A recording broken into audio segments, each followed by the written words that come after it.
Welcome to Mama's Telling Tales. I'm so happy you're here reading a story with me today. We are going to be reading the story of Thumbelina, and I hope you enjoy. There was once a woman who longed to have a tiny little child.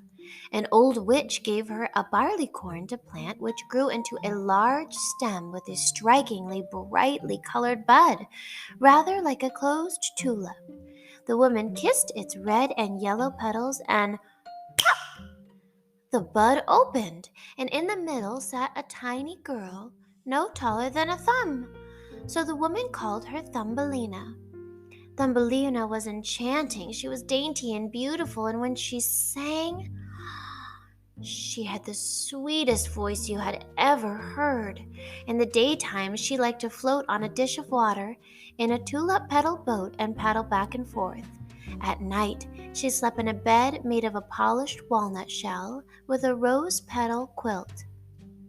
One night, a horrid old mother toad came hopping in through an open window. The creature looked at the sleeping girl and thought, "Here's the perfect wife for my son." She picked up the walnut shell and hopped off with Thumbelina right out the window and into the garden. A broad stream ran through it, and so the mother toad swam out into the middle of the water and laid the walnut shell, with Thumbelina still sleeping in it, upon a flat water lily leaf. The next morning, when Thumbelina awoke, she found she was a prisoner on a little island. She began to cry bitterly, and in the mud across the water, the mother toad and her son sat scooping out a new home for him to live with Thumbelina. Thumbelina sank down on the water lily leaf, sobbing. She didn't want to marry a toad and live in a nasty swamp. The fishes who lived in the stream popped up their heads at the sound. How sorry they felt for Thumbelina. They decided to help her, and so they all gathered around the water lily stem and nibbled away at it, and soon it was gnawed in two.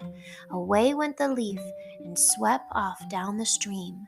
Thumbelina drifted along in the sunshine, so happy to be far away from these toads. A lovely butterfly fluttered around her and came to rest on the leaf. Thumbelina undid the sash from around her waist and fastened one end to the butterfly, tying the other end to the leaf. And that way she could just travel along even faster. But just then, a big beetle swooped down and grabbed Thumbelina and flew off with her into a tree. She was so very frightened. But the beetle was kind to her. He sat her down on a green leaf and he told her how pretty she was, until all the other beetles arrived. "What do you mean she's pretty? She's got only 2 legs," scoffed one. "She hasn't got any feelers," said another. "She looks like a human being, really ugly," sneered a third. And then the beetle changed his mind about Thumbelina. He picked her up again and flew down, and he left her just sitting on a daisy crying.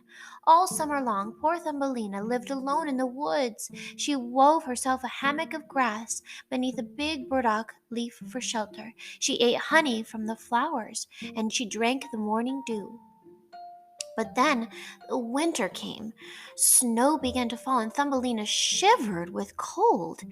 The big burdock leaf withered with all the other plants and flowers, and Thumbelina had to search for new shelter. In a nearby grain field, she came across a little field mouse who was very kind, and she took pity on Thumbelina. "You can live with me in my house," the tiny creature said. "All I ask is that you keep my house clean and tidy and tell me stories. I love stories." So Thumbelina did as the field mouse asked, and she was comfortable and content. A few days had passed, and the field mouse's friend, Mr. Mole, came to visit. The mole was totally charmed by Thumbelina. He didn't really know how pretty she was because he couldn't see very well, but he was bewitched by her sweet voice. He invited Thumbelina and the field mouse to come and visit him whenever they wanted. Thumbelina didn't want to go underground, but the field mouse insisted. So a few days later, they set off through the tunnel to Mr. Mole's house. They had got halfway through when they came across a dead swallow on the ground. Thumbelina was so sad and wondered how he could have come to be there. All of the time Thumbelina was at Mr. Mole's house, she couldn't stop thinking about the poor swallow who should have been out in the open air in the winter sunshine. That night, she crept through the tunnel with a little cover to spread over him. She bent down and she kissed him, and she heard a soft, as if something were beating inside his chest. It was the bird's heart. He was not dead. He was only numb from the cold. Thumbelina hurried to fetch him with some water, and soon the little bird was revived. Thank you, he gasped. Thumbelina looked around, and she looked after the swallow in secret all through the winter. And then when spring arrived, Mr. Mole announced that he was going to marry her. You are lucky, the field mouse told her, for he is very rich. But Thumbelina wept as though her heart would break because she could not bear the thought of living underground, never to be out in the warm sunshine again. I'm strong enough to leave now, the swallow told her. Climb on my back, and I will take you away with me. Oh, yes, please, said Thumbelina. So off they soared over forests and lakes and mountains far away from Mr. Mole and the darkness of his underground home. At length, they came to a warm country and a blue lake and a magnificent garden where there was a palace of dazzling white marble. Choose one of the flowers in the garden, said the swallow, and I'll put you down in it to rest.